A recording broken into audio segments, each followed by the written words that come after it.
Pensando en Voz Alta, conversación espontánea en la que se analizan los temas de actualidad, abordados bajo la perspectiva de Alfredo Mena Lagos. Pensando en Voz Alta. Buenos días, bienvenidos a Pensando en Voz Alta.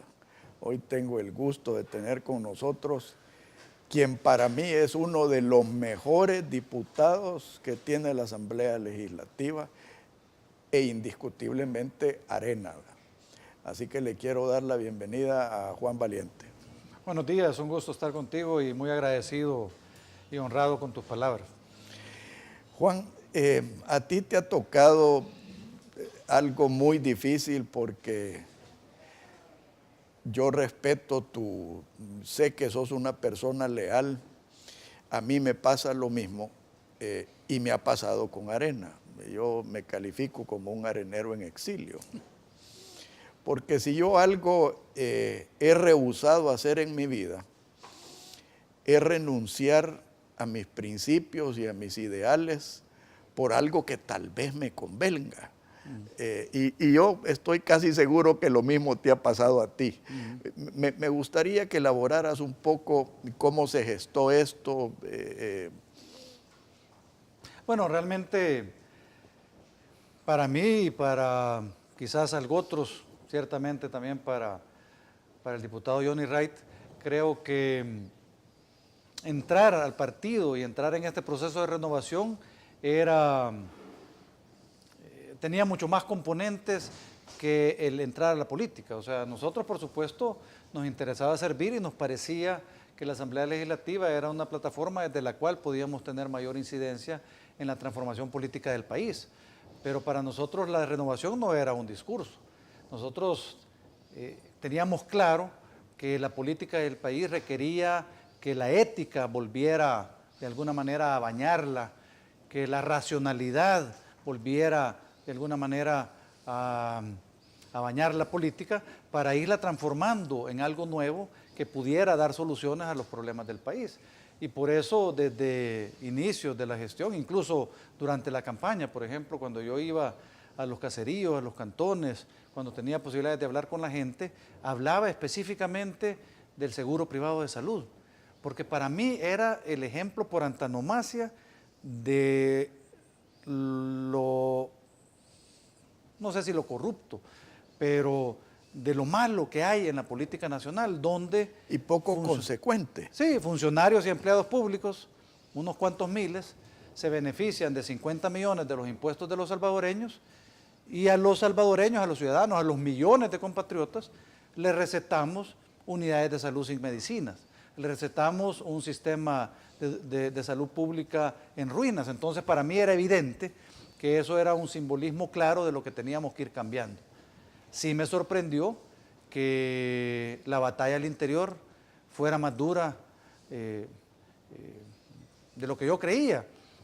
Incluso empezó todo un 14 de mayo de 2015, cuando discutíamos en la fracción legislativa de Arena la necesidad de renunciar a los privilegios para todos aquellos de nosotros que ingresaran a la Junta Directiva, porque como tú sabes, los miembros de Junta Directiva en la Asamblea tienen asignación de 2 vehículos, tienen asignación de 4 celulares de alta gama sin límite de uso, tienen asignación de vales de gasolina. Ahorita he puesto una solicitud a la Oficina de Acceso a la Información Pública de la Asamblea porque quiero estar seguro de cuáles son las características de los vehículos, las características de los celulares, cuántos vales de gasolina realmente son los que reciben, para tener una idea de la magnitud de los privilegios a los que nosotros creíamos que había que renunciar. Sin embargo, ese 14 de mayo decidimos, por la premura de atender la plenaria, que era la plenaria ya de inicio de esta legislatura, que se atrasó 14 días por el tema de San Salvador. No sé si te recuerdas que hubo necesidad de recontar San Salvador y eso atrasó un poco la toma de posesión de nosotros como diputados y decidimos... Que por cierto destapó los vicios de la elección presidencial. Ah, por supuesto, porque ahí que fue lo principal. Uno se da cuenta de las deficiencias del sistema y la magnitud. Y la manipulación del conteo en las juntas receptoras de votos y la magnitud que era muy superior a la diferencia que hubo entre Sánchez Serén y Norman Quijano. Entonces, realmente eso reveló muchas cosas. Pero lo triste para nosotros fue que ese 14 de mayo decidimos pensarlo y tomar la decisión una semana después. Lo triste fue que terminando la reunión hubo diputados de mi partido, porque yo no me considero en exilio, hubo diputados de mi partido que salieron corriendo a retirar los vehículos, a reclamar los privilegios. Y entonces sí me pareció que era evidente que ese cáncer estaba mucho más extendido de lo que creíamos. Y ha sido una lucha difícil en estos años. Hemos logrado algunos pequeños avances, pero todavía hay trecho que caminar. Ahora, otra cosa que ha destapado el caso de ustedes, me refiero al tuyo y al de Johnny, es el hecho de que ese discurso de cambio adentro de Arena es una gran farsa. O sea, eso para mí es lo verdaderamente medular, porque han querido meter la cortina de humo de las políticas sociales, que para mí eso es casi irrelevante versus lo que creo ustedes dos están queriendo hacer, que es transparentar el partido, hacerlo responder a los intereses de la población y elevarlo a una plataforma más moral, más eficiente, más propositiva para el bien del Salvador. Mira, yo creo que a Arena lo que le está pasando es que lo que debió ser su mayor fortaleza, al ser probablemente el único partido que efectivamente puede convertirse en opción de poder frente al FMLN, en lugar de convertirse en su mayor fortaleza, se ha convertido en su mayor debilidad, porque por ese hecho estamos dispuestos a permitir que permanezcan dentro de la gestión pública de nuestros funcionarios prácticas del pasado que, si no son evidentemente corruptas, sí abusan de los recursos públicos y sí se fundamentan en un uso indebido de los recursos públicos. Para mí eso es corrupción y yo he subsistido con eso dando la lucha al interior, pero si yo permanecía dentro de la fracción legislativa y no renunciaba, de alguna manera en mi interior me iba a convertir en cómplice de estos abusos y entonces decidí que había llegado el momento de alguna manera dar un paso al frente y dar la batalla aprovechando la opinión pública y los ciudadanos y no únicamente los medios internos que nos habían llevado a avances muy pequeños.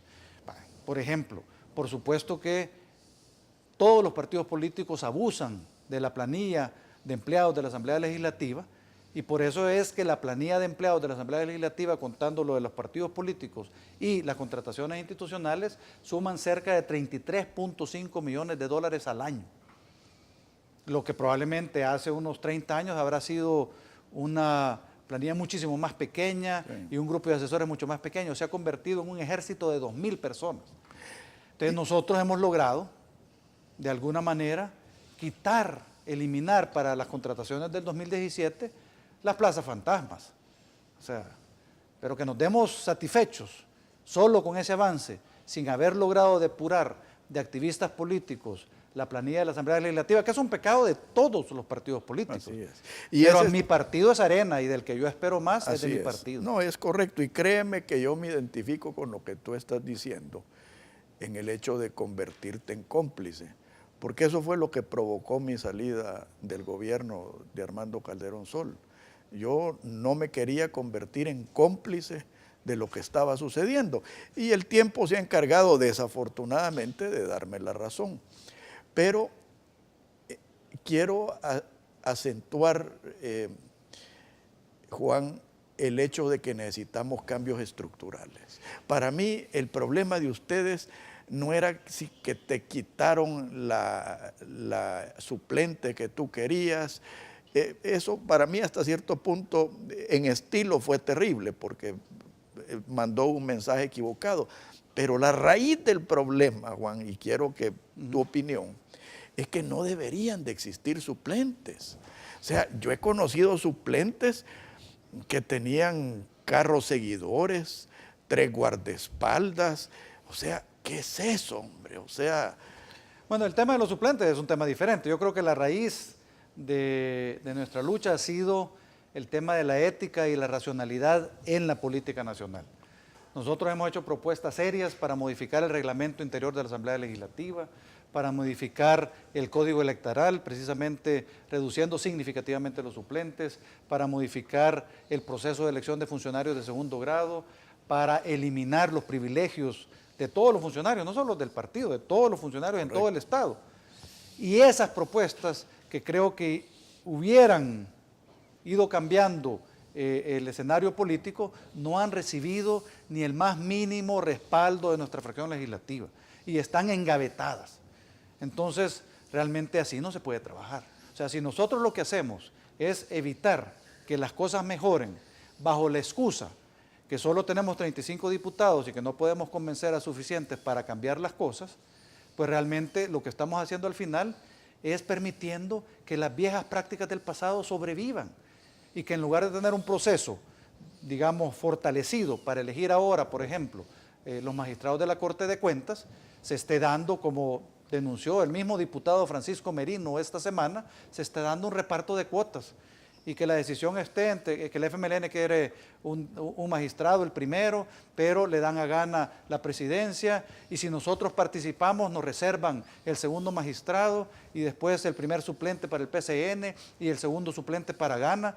Yo creo que ha llegado el momento de decir ya basta. No podemos seguir siendo partícipes de esa forma de ser política, porque lo que estamos es evitando que se fortalezcan las instituciones y evitando que se luche genuinamente contra la corrupción. Porque lo que está haciendo Gana, queriendo la presidencia, ¿qué es? Es protegerse, proteger a los alcaldes. Y las discusiones a veces son, miren, pero no podemos quedarnos afuera porque nuestros alcaldes necesitan protección. No, nosotros necesitamos alcaldes probos, necesitamos alcaldes que hagan las cosas bien. Eso es lo que necesita el país, y no estar buscando presidentes o miembros en la Corte de Cuentas para proteger a los que tienen prácticas corruptas. Ahora, esto me trae a otra cosa y de nuevo me gustaría tu análisis. La semana pasada se votó por la reforma de la ley de pensiones, por la extinción de dominio, que para mí fue una traición a la democracia y a lo que tú estás pregonando, que es la transparencia política. ¿Por qué Arena se abstuvo? Que para mí fue un terrible error, y más terrible aún el mensaje que se envía. Bueno, realmente ahí hay que hablar de varias cosas. Una es la práctica que existe en la Asamblea Legislativa de creer que no votar es lo mismo que votar en contra, o creer que no apoyar es lo mismo que votar en contra. Es de una de vaqueros. Sí, no, pero tú te das cuenta, por ejemplo, cuando una de las pocas veces que he votado en contra de la fracción fue en mayo del 2015, cuando llega el presidente de la República a pedir permiso para salir por un año. Y yo digo, miren, mi lectura de la Constitución es que esto es inconstitucional. Él tiene que venir cada vez que quiera viajar y explicarnos a qué va, y nosotros somos el ente contralor de la presidencia. No se trata de si es Sánchez Serén o Tony Saca o quien sea, no, lo que se trata es de la Constitución. Voté en rojo, pero la presión era que teníamos que apoyar, y en otras era que teníamos que mejor no votemos. Entonces yo sí creo que hay una mala práctica. En el caso del martes de la semana pasada, yo creo que lo dramático no tanto fue que no votáramos, porque al final es no apoyar. Yo creo que envía una señal equivocada a los ciudadanos. A eso pero me refería lo grave es que ni siquiera pusimos posición. O sea, uno hubiera esperado que al menos... un discursito. Sí, por ejemplo, miren, lo que pasó fueron varias cosas. Lo primero es que en medio de la plenaria se llaman a sesiones de comisión. Entonces, Comisión Hacienda y Comisión de Legislación y Puntos Constitucionales. Al hacerse en ese momento y sacar dictamen en ese momento, los demás diputados que no pertenecemos a esas comisiones estamos un poco ausentes. No sabemos exactamente cuál es la redacción final que va a salir del decreto. No lo hemos leído. Se lee rápidamente en el Pleno, pero no se ha discutido la versión final, no hemos tenido oportunidad de estudiarla, es difícil poner posesión. Pero yo me acerqué a la Comisión de Hacienda, y la diputada Milena de Escalón estaba diciendo lo correcto, estaba diciendo, miren, este es un parche más, esto no sirve. esto no ayuda a realmente obtener mejores pensiones a los trabajadores, esto más bien las deteriora. Necesitamos una reforma integral. O sea, la posición era correcta, porque mira, si logramos pasar la reforma integral en las próximas 2 semanas, que es lo que se espera, y esta semana yo he tenido reuniones incluso con el ministro de Hacienda para profundizar en ese tema. Si logramos pasar la reforma integral, lo que se aprobó la semana pasada de nada sirve, ni lo van a usar. O sea, ese 5% adicional era digamos, un respaldo que quería tener el gobierno para saber que podía contar con 500 millones, que se pagarían 4.5% de tasa de interés, que no es la ideal, pero la solución digamos, de la ICP propone 4%. Incluso iba a ser más la tasa de interés que lo que propone la ICP. Entonces, aunque no nos gustara, no era la solución y era parche, era un poco irrelevante. Ahora, el pecado es que ni siquiera pudimos decirlo públicamente. Ahora, donde sí no se permite esa justificación es en la reforma de la ley de extinción de dominio. Sí. Si yo cuando las pude, yo las pedí, dije, miren, aquí estamos aprobando cosas, se está violentando el proceso de formación de ley, no nos han informado adecuadamente, no hemos podido estudiar, no se ha ido debatido, mándenme al menos una fotocopia del decreto que se quiere aprobar ahora. Recibí la fotocopia del decreto de pensiones, de transfugismo, de la reforma de la ley de extinción de dominio, me puse a leerlas en el pleno mientras avanzaba la plenaria, porque no había otra oportunidad, y cuando llegamos a la parte del transfugismo en la correspondencia, entonces ahí me dio la oportunidad de hablar y dije, miren, es evidentemente que esto es una aberración. O sea, primero, crea en la sociedad salvadoreña 2 tipos de ciudadanos. El enriquecimiento ilícito o el incremento patrimonial no justificado para los mareros, los terroristas y los narcotraficantes sí causa extinción de dominio, pero no para los diputados, los políticos, para el crimen de cuello blanco, para ese no, para ese se protege. Luego para los mareros, terroristas y narcotraficantes, 30 años de prescripción. Para los diputados, los políticos, los funcionarios, los criminales de cuello blanco, para esos, 10 años. Entonces uno empieza a ver unas aberraciones en las reformas que no respondían a las preocupaciones genuinas que tenían algunos diputados sobre la constitucionalidad de la ley. Pero por eso nosotros decíamos, mire, si hay que hacer algo, hay que esperar la sentencia de la sala. La sala de lo constitucional está estudiando ahorita ese tema porque hay una demanda. ¿Por qué correr? Esperemos la sentencia, estemos seguros de lo que estamos haciendo y lo hacemos. Lo que se hizo fue precisamente quitarle los dientes y proteger a los corruptos. Entonces, eso no tiene otra lectura. Entonces, yo lo dije al final y dije, y por favor, registre mi voto en contra, porque no voté por desconocer lo que estábamos aprobando, por violaciones al proceso de formación de ley, pero ahora que ya he leído las reformas, quiero decir que mi voto es en contra por esa razón. En el próximo segmento, Juan, quiero que hablemos de lo que yo llamo la amenaza del FMLN, porque para mí ignorar eso es a nuestro propio riesgo. Y digo nuestro es al ciudadano común y a la democracia. Okay. Por favor, no nos cambie, ya volvemos.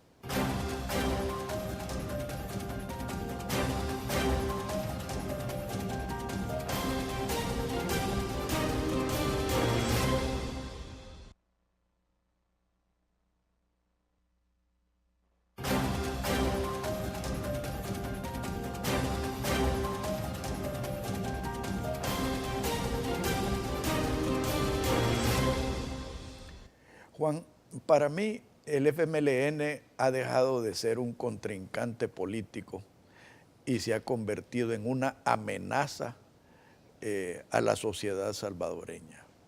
¿Por qué digo esto?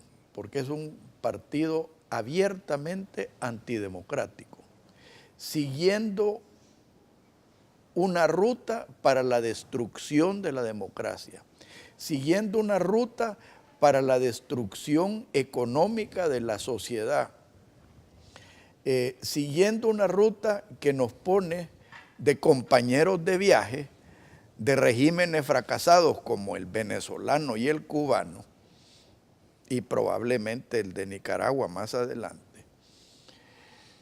Pero lo que más me preocupa a mí es que el chompipe de la fiesta, como dicen en la calle, es el pueblo salvadoreño el que lo paga. A mí se me pararon los pelos al leer una iniciativa de Jacqueline Rivera, miembro y diputada del FMLN, sugiriendo que el 15 de agosto sea decretado asueto, pagado, solo porque es el cumpleaños de Romero.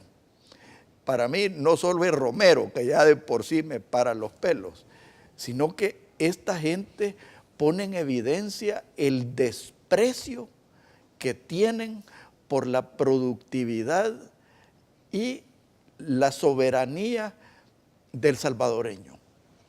Bueno, mira, realmente yo creo que ellos están siguiendo un libreto y ese es parte del problema fundamental que existe en el país. Están siguiendo un libreto para destruir la democracia. No es casualidad, o sea, no son casualidad las distintas acciones que toman. Y por eso hace varias semanas, de hecho me pareció muy oportuno un artículo de Roberto Rubio donde decía que iba a ser casi imposible que lográramos trabajar juntos para el bienestar de los salvadoreños si el FMLN no garantizaba que efectivamente estaba de acuerdo con lo que había firmado hace 25 años en los acuerdos de paz. Si el FMLN no garantizaba que era un partido que apostaba a la democracia, que era un partido que apostaba a este sistema político que estamos fortaleciendo. Y yo creo que uno, las señales que ve es que a veces por una ceguera ideológica en algunos casos y en otros casos por evidente corrupción, porque este FMLN de ahora ya no es el FMLN que tiene principios de justicia y de solidaridad. Si algún día los tuvo. Si algún día los tuvo, pero yo creo que había algunas personas dentro del FMLN personas que sí tenían esos principios y que ahora ciertamente ya no están ahí. Y entonces los que han quedado son precisamente los que por un marco ideológico obsoleto le apuestan a un régimen diferente y los que se están bañando, lucrando de dineros indebidos y lo que está pasando en varios países de América Latina. Entonces, para mí sí creo que ahorita es posible que sea momento en que haya, en que surja un movimiento político en el país que le hable un poco a toda esta gente que está desafectada de la política. Nosotros tenemos ahorita pero te me estás pasando al tercer segmento, Juan. Bueno, pero entonces vamos a decir lo siguiente. Ciertamente hay que usar nuestras máximas habilidades para poder lograr consensos al margen del FMLN si ellos no están dispuestos a hacer las cosas como Dios manda y construir soluciones con los otros partidos. Realmente la situación para el país es delicada. Uno ve, por ejemplo, desde el tema financiero. El impago que ocurrió el 7 de abril de este año fue a propósito. Sí. El dinero 15 días después del 7 de abril, viene el ministro de Hacienda y dice, sí, aquí tenía dinerito para pagar, pero hace 15 días no pude pagar. Entonces, nos obligó a caer en un impago. Estamos en el fondo de la tabla, del barril, al fondo, con muy pocas posibilidades de salir adelante y siguen jugando al impago de octubre. No se sabe si realmente le están apostando a que hay otro impago. Yo a veces he creído incluso que le están apostando a desdolarizar. Ha empezado a haber movimientos extraños con el manejo de las remesas y pareciera que están queriendo concentrar las remesas en el Banco Central de Reserva. O sea, hacer que siempre pasen por el Banco Central y eso únicamente puede ser por dos objetivos.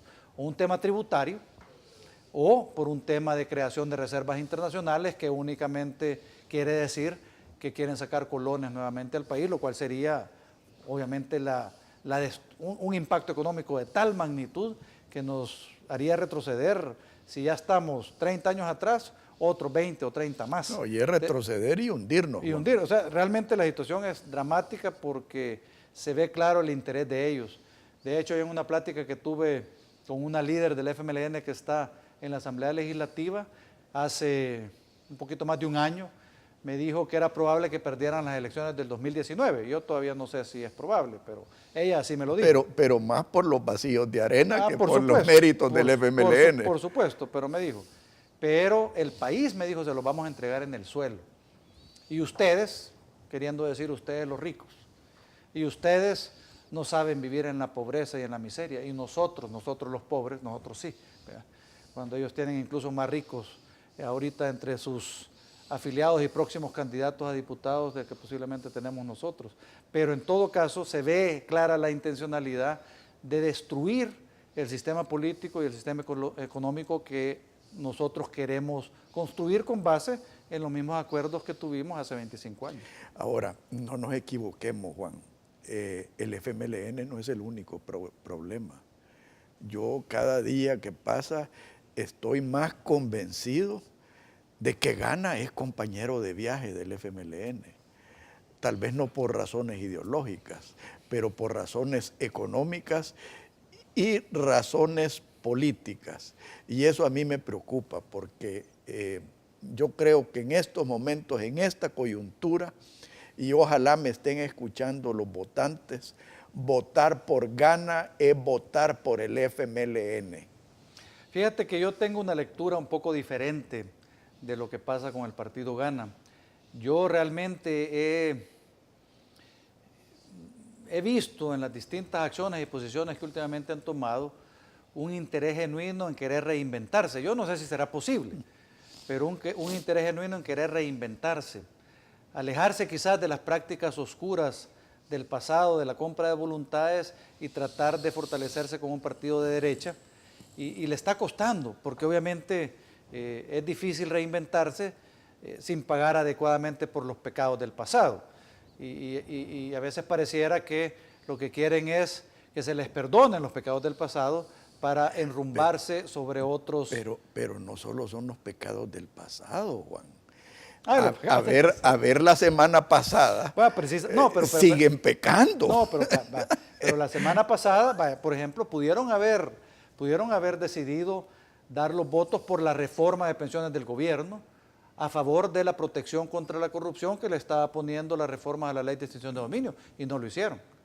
Lo que decidieron fue darles ese 5% más. Entonces, yo sí veo y creo que hay que estudiar con más delicadeza el fenómeno de este partido político, porque aunque en Arena de alguna manera todavía se les ve como traidores, bueno, hay políticos ahí que ya pasaron 2 elecciones y que han sido ratificados por el voto ciudadano, o sea que tienen tanta legitimidad como la que tengo yo, en términos de la representación de los ciudadanos. Entonces yo sí creo que hay que ser un poco más finos.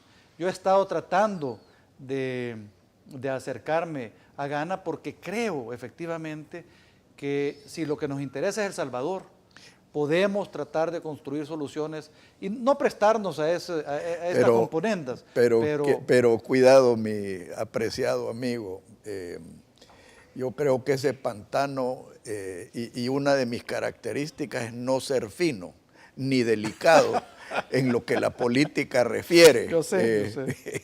Yo generalmente me tiendo a quitar los guantes, especialmente cuando veo tendencias claras. Un partido que sí le veo yo posibilidades de reconvertirse es el PCN.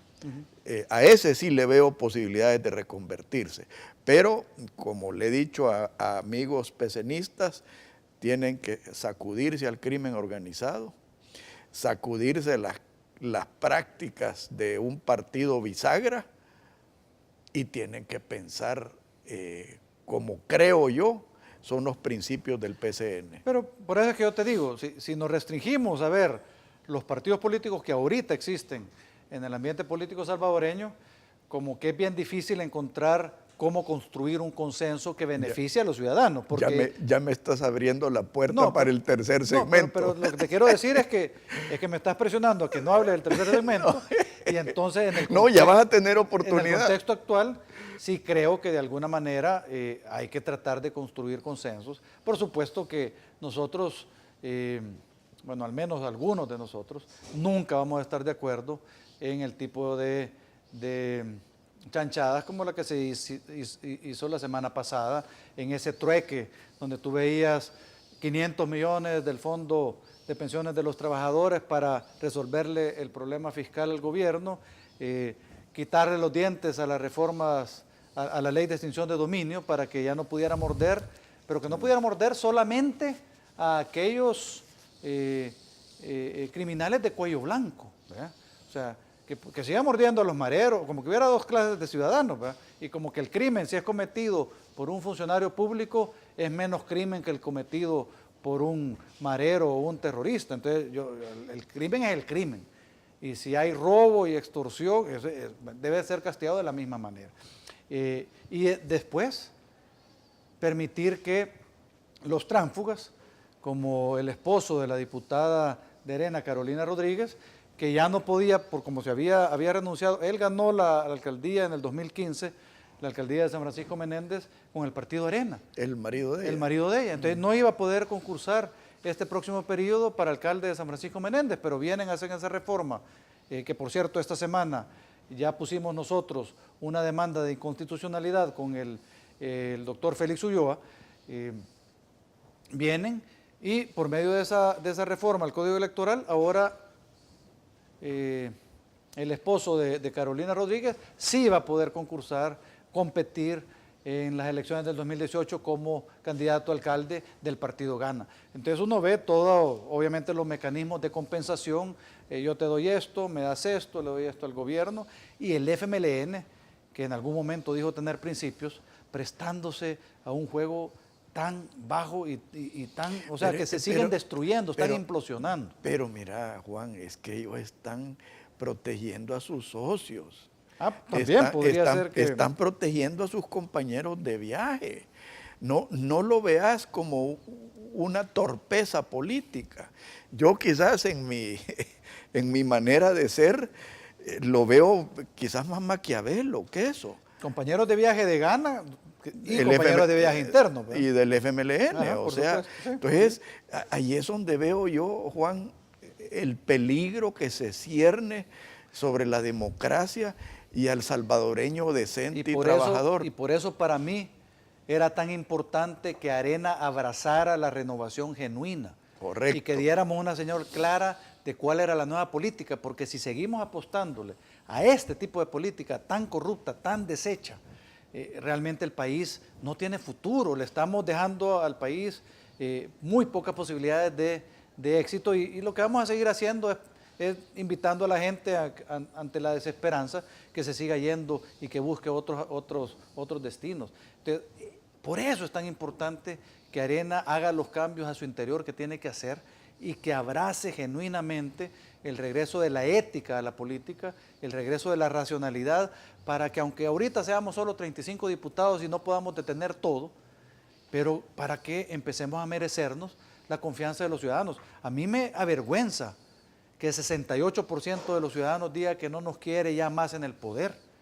A mí me da tristeza, especialmente cuando creo que podemos hacer los cambios, que tenemos la posibilidad de hacer los cambios pero no y demostrar... pero los dueños del partido no quieren hacer los cambios. Y de eso vamos a hablar en el tercer segmento, Juan. Por favor, no nos cambie, ya volvemos.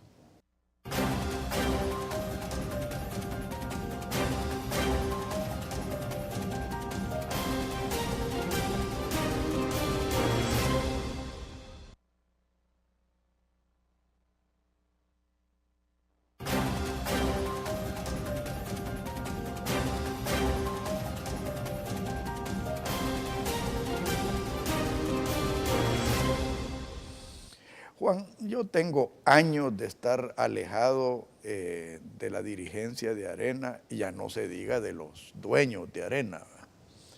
Yo ese optimismo que tú tienes lo veo como tal, optimismo y buena fe. O sea, viniendo de tu persona, estoy convencido que lo haces de buena fe.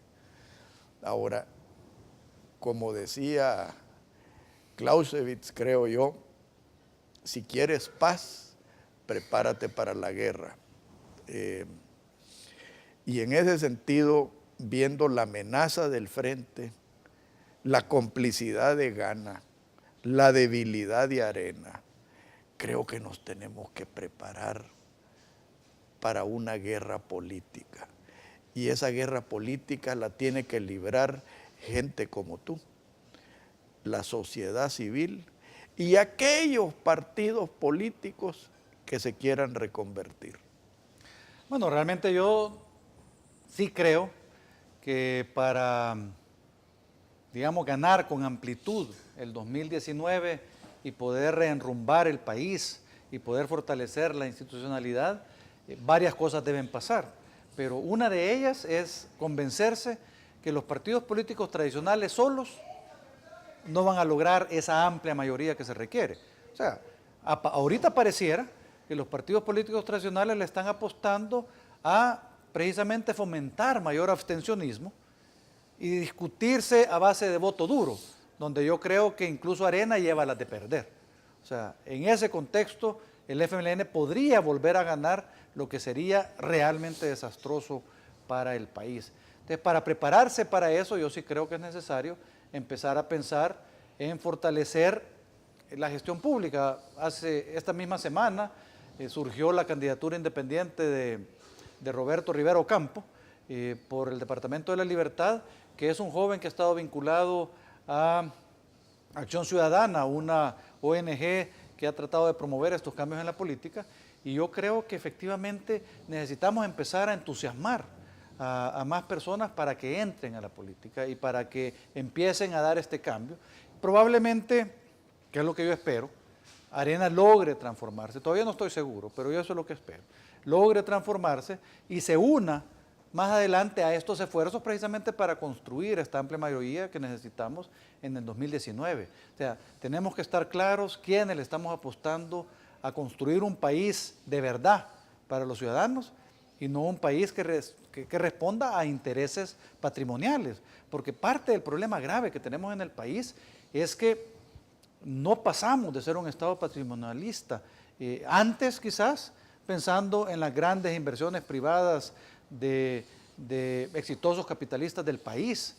Y ahora ya no solo ellos, sino que además los que se están lucrando de esta política sucia del FMLN y que están usando dinero de los ciudadanos de Venezuela, de los impuestos de los venezolanos, ahora para ir construyendo grandes conglomerados empresariales en Centroamérica y en otros países de Sudamérica. Ahora, es dramático, pero si no logramos hacer esa transformación de un Estado que empiece a responder precisamente a los intereses de los ciudadanos y no a intereses particulares, las posibilidades que como país tenemos son limitadas. Ahora, eso y aquí te pido cautela al utilizar esos términos, a exitosos capitalistas del pasado, porque entre ellos están los mayores corruptores que ha habido en El Salvador, ¿verdad? Que han corrompido gobiernos, han corrompido partidos y lo siguen haciendo. O sea, vemos el caso de este personaje que le daba plata al FMLN y le daba plata a Arena, ¿verdad? No voy a mencionar nombres. Pero yo estoy de acuerdo contigo que ese es uno de los cánceres que hay que combatir, porque yo estoy convencido de que la corrupción y la venta de privilegios es más dañina y en términos monetarios mayor que la corrupción administrativa. O sea, bueno, ciertamente, yo qué señales he visto que me dan esperanza. Yo creo que ha empezado a haber un cambio en la clase empresarial del país. No completo, pero sí hay algunos a los que yo les he empezado a escuchar esta necesidad de cambiar el Estado de El Salvador y cambiar esas prácticas de protección de intereses particulares con las cuales hemos vivido, bueno, digamos, casi desde nuestra independencia, ¿verdad? Ahora necesitamos empezar, porque eso requiere la globalización, necesitamos empezar a pensar de una manera diferente. Ni ellos, como yo decía, exitosos en el sentido que ciertamente hicieron plata, han amasado unas grandes fortunas. Ilegítimas, pero... Han amasado unas grandes fortunas. Bueno, pero es que igual me puedes tú decir que eran ilegítimas las fortunas que se crearon sobre la destrucción de los ejidos de 1880, cuando vino el capitán Gerardo Barrios y dijo hay que invertir en café. Entonces, ¿qué hizo? Le quitó las tierras a los indios y creó los latifundios y creó las producciones, digamos, en extensas propiedades de tierra de café. Y sobre eso se construyó una clase política, una clase económica diferente. Pero fíjate que ahí sí yo tengo mis diferencias, porque lo mismo podrías decir de los Estados Unidos. Por eso, Pero ahí no se le quitó el patrimonio a personas. Era un patrimonio que prácticamente estaba abandonado y que no tenía propietarios. Y de lo que se trataba era de reconvertir el esfuerzo económico de una sociedad en pro de lo que es el sistema más exitoso, ese sí es exitoso, del mundo, con todo y base en la productividad. No, y con todo y sus defectos, me refiero al capitalismo. Sí, por supuesto que tiene defectos. Ahora, yo lo único que te diría es que si tuviéramos la oportunidad de regresar al pasado y preguntarle a los indígenas, a nuestros antepasados, qué piensan de la afirmación que has hecho, yo creo que dirían una cosa diferente. Pero por eso a mí, yo digo, bueno, sabemos que tenemos pecados en el pasado, sabemos que tenemos cosas que corregir y ahora lo que hay que hacer es construir sobre una base diferente. No, una cosa te aseguro, todavía anduviéramos con taparrabos y a caballo con suerte, ¿verdad? Probablemente. Igual en Estados Unidos. Probablemente. Entonces, si es necesario pensar en cómo construir futuro, y para construir futuro hay que cambiar la lógica del Estado, hay que cambiar la prioridad de las inversiones sociales. Yo, por ejemplo, les digo, miren, uno de los grandes pecados que tampoco he logrado tener un impacto importante es el presupuesto nacional. Si el presupuesto nacional hay que hacerlo de una manera diferente. Responsable. Sí, no, y además decir, ¿cuánto necesitamos en educación? Para este año van a ser 1.100 millones, pues lo ponemos. ¿Por qué? Porque es lo poco que nos garantiza a todos como sociedad que podemos aspirar a un futuro diferente dentro de unos 15 o 20 años, porque el tema de la inversión en educación para desarrollo humano tarda su tiempo en lograr, digamos, los picos que necesitamos precisamente para poder aspirar a un desarrollo económico diferente. Y fíjate que establecer las prioridades claramente, o sea, yo creo que nadie puede discutir de que las prioridades aquí deben ser salud, educación, obviamente seguridad ahora. Infraestructura. Sí, infraestructura. Yo te digo, mira, yo siempre le he tenido aprecio a Gerson Martínez, el ministro de Obras Públicas, hasta que se politizó. O sea, Gerson yo creo que es un excelente ministro, pero cuando se toma posiciones políticas, y te voy a poner ejemplo porque no me gusta hablar paja, como dicen en la calle. Dice que me refiero al túnel de la Masferrer, que no había dinero para comprar las 2 casitas para hacer el ingreso, la incorporación pero sí se gastó casi $2 millones en una pasarela que nadie usa. Se gastó más de $200,000 en unos jeroglíficos que ni siquiera bonitos son y que nadie ve. Vaya, otra cosa, yo no sé si tú pasas en la carretera esta que va hacia los Mormones. Sí.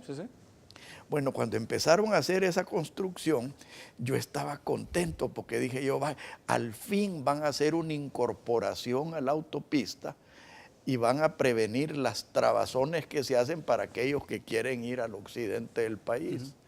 Pero resulta que ese acceso es peatonal al horripilante e hipócrita monumento a la Concertación, esa vieja verde. Reconciliación. O reconciliación, era vieja verde, que es horrible. Entonces, me pongo a pensar yo, ¿y esta gente en qué estará pensando? O sea, sí, yo creo que esta falta de creatividad, de innovación en la política le está haciendo daño a todos. Porque mira, las prioridades de este gobierno son 45,000 nuevos empleados del 2008 a la fecha. Correligionarios. En su mayoría, si no todos, con $900 millones al año. O sea, la gente a veces no entiende que el no haber tenido prioridades claras, sino la prioridad de beneficiarse a sí mismos, con estos 45,000 nuevos empleados estamos gastando al año $900 millones. Esos $900 millones pudimos haberlos destinado precisamente a educación para que entonces toda la sociedad salvadoreña se beneficiara, a salud, a seguridad, y seguridad no solo en la parte represiva, sino seguridad en la parte de presencia del Estado en las comunidades pobres, una forma de cambiar la dinámica en las comunidades pobres precisamente para que no haya caldo de cultivo. Pero fíjate que ahí es donde voy yo con mi suspicacia y no quiero determinarlo como maquiavelada. Pero en la Iglesia Católica, que tienen la opción preferencial por los pobres, es obvio, de todas las estupideces que dicen, generan más pobreza.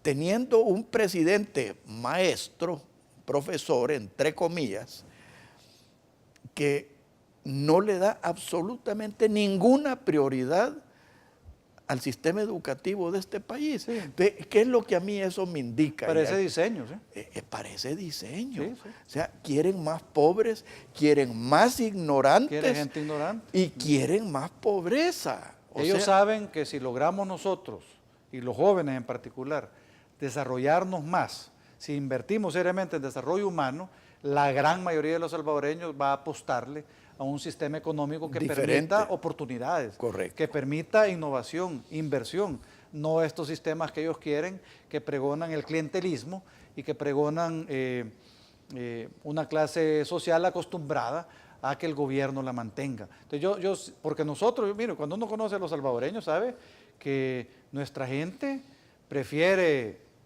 deslomarse, pero ganarse sus recursos por su esfuerzo, que le estén va de regalar. ¿Y eso por qué? Porque precisamente hay cierto orgullo nacional que tiene que ver con la productividad, con el trabajo. Yo creo que teniendo esa potencialidad podemos construir realmente nuevas alternativas, pero hay que transformar la política. Y Arena está ciego si cree que como partido político obsoleto vamos a tener opciones de ganar las elecciones del 2019. Y yo por eso decidí con el diputado Johnny Wright que era el momento de decir, miren, nosotros no estamos aquí para beneficiarnos de un cargo. Renunciamos a ser considerados candidatos a diputados para el 2018 porque queremos transformaciones profundas en el partido. Es la única manera en que realmente le vamos a estar respondiendo a los ciudadanos, a su voto de confianza que nos dio, si logramos transformar la clase política del país. Mira, este ha sido un programa excelente, Juan, y te agradezco y te felicito, pero sí quisiera recalcarte esa máxima de von Clausewitz. Si quieres paz, prepárate para la guerra. Aquí tenemos enfrente una guerra política, una guerra social, una guerra económica que tenemos que librar todos los salvadoreños de bien, indistintamente de matices políticos, matices económicos. Estoy hablando de salvadoreños de bien. Y ahí te incluyo a ti, te incluyo a Johnny, incluyo a Javier Simán, y tenemos que prepararnos ante la miopía de los dueños de Arena. Yo no tengo la fe que tú tienes, no le estoy dispuesto a seguirle dando el beneficio de la duda, pero ante el suicidio de Arena, que creo yo que va a suceder, tenemos que estar preparados para llenar ese vacío que creo yo se va a hacer. Y aquí quiero terminar con esto, un título brillante que escribió el gerente de la Cámara, dijo, húndanse solos, por favor. Es una frase célebre de Federico Hernández que creo que va a quedar en la historia como un ícono de lo que va a suceder. Sí, yo creo que es necesario empezar a apostarle a una solución política que se base menos en la ideología y más en la ética y la racionalidad, y precisamente que se convierta en opción atractiva para la izquierda democrática y opción atractiva para la derecha democrática, de forma que pueda convertirse en una opción preferencial para una amplia mayoría de salvadoreños. Y eso es lo que probablemente la única opción que yo veo factible para que el 2019 recuperemos, digamos, el poder político y podamos reenrumbar el país por los caminos correctos. Mira, Y tú has dicho algo que me parece interesante y te lo quiero modificar un poco. Es la opción preferencial por la prosperidad y la productividad. Por supuesto. Y esa debe ser la ruta, la hoja de ruta que debe de enrumbar este nuevo esfuerzo. Y yo creo que tiene que ser productividad, porque tenemos realmente que lleva a la prosperidad. Y humanismo. Yo sí creo que es necesario un nuevo humanismo, porque a veces hemos hecho demasiado énfasis en la productividad sacrificando a la gente. Yo creo que nuestro futuro, para ser posible, tiene que ser una solución que permita el desarrollo de todos los salvadoreños. Pero hay que tener cuidado con el humanismo, porque a veces el humanismo es empleado por los populistas. Eso es otra cosa. Por los populistas. Sí. Y tú dijiste una realidad, el salvadoreño de bien prefiere deslomarse para buscar la prosperidad de ellos y sus familias a que le estén regalando cosas. Sí, así es. Muchas gracias, Juan. Muchísimas gracias, Alfredo. Te felicito, sigue adelante, sabes que en mí tienes un amigo y un apoyo. Gracias, gracias. Gusto estar aquí. Que Dios los bendiga a todos. Muy buenos días. Esto fue Pensando en Voz Alta, conversación espontánea en la que se analizan los temas de actualidad, abordados bajo la perspectiva de Alfredo Mena Lagos. Pensando en Voz Alta.